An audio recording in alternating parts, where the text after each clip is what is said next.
आताची सर्वात महत्त्वाची आणि मोठी बातमी आपण पाहतोय माढा विधानसभा मतदारसंघातून। पश्चिम महाराष्ट्रातील सर्वात मोठी राजकीय घडामोड सध्या समोर आलेली आहे। भाजपचे विधान परिषदेचे आमदार रणजितसिंह मोहिते पाटील काँग्रेसमध्ये जाण्याची शक्यता आहे। त्यांनी दिल्लीत जाऊन काँग्रेसच्या वरिष्ठ नेत्यांची भेट घेतलेली आहे।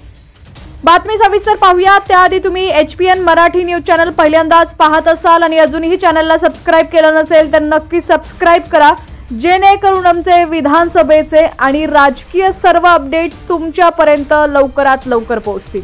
तर माढा विधानसभा निवडणूक लढवण्याबाबत त्यांनी चाचपणी करण्यास सुरुवात केली आहे। जर महाविकास आघाडीमध्ये माढा विधानसभा मतदारसंघ काँग्रेसला सुटला तर रणजितसिंह मोहिते पाटील यांचा विचार होऊ शकतो। रविवारी अकलूजमध्ये काँग्रेसची सभा झाली होती। सुशील कुमार शिंदे यांच्या वाढदिवसानिमित्त अकलूजमध्ये महाविकास आघाडीने शक्ती प्रदर्शन केलं होतं। मिळालेल्या माहितीनुसार पश्चिम महाराष्ट्रात महाविकास आघाडीला सध्या मोठा फायदा होताना दिसतोय। कोल्हापूर पाठोपाठ आता महाविकास आघाडीने सोलापूर जिल्ह्यावर लक्ष केंद्रित केलंय। विजयसिंह मोहिते पाटील शरद पवारांसोबत गेल्यानंतर तिथं पाटील रणजितसिंह यांनी भाजप सोबत राहणं पसंत केलंय। भाजपकडून विधान परिषदेवर आमदार झाले, पण आता रणजितसिंह मोहिते पाटील हे काँग्रेसमध्ये जाणार असल्याचं म्हटलं जातंय। त्यामुळे या मतदारसंघात भाजपचं टेन्शन वाढणार आहे।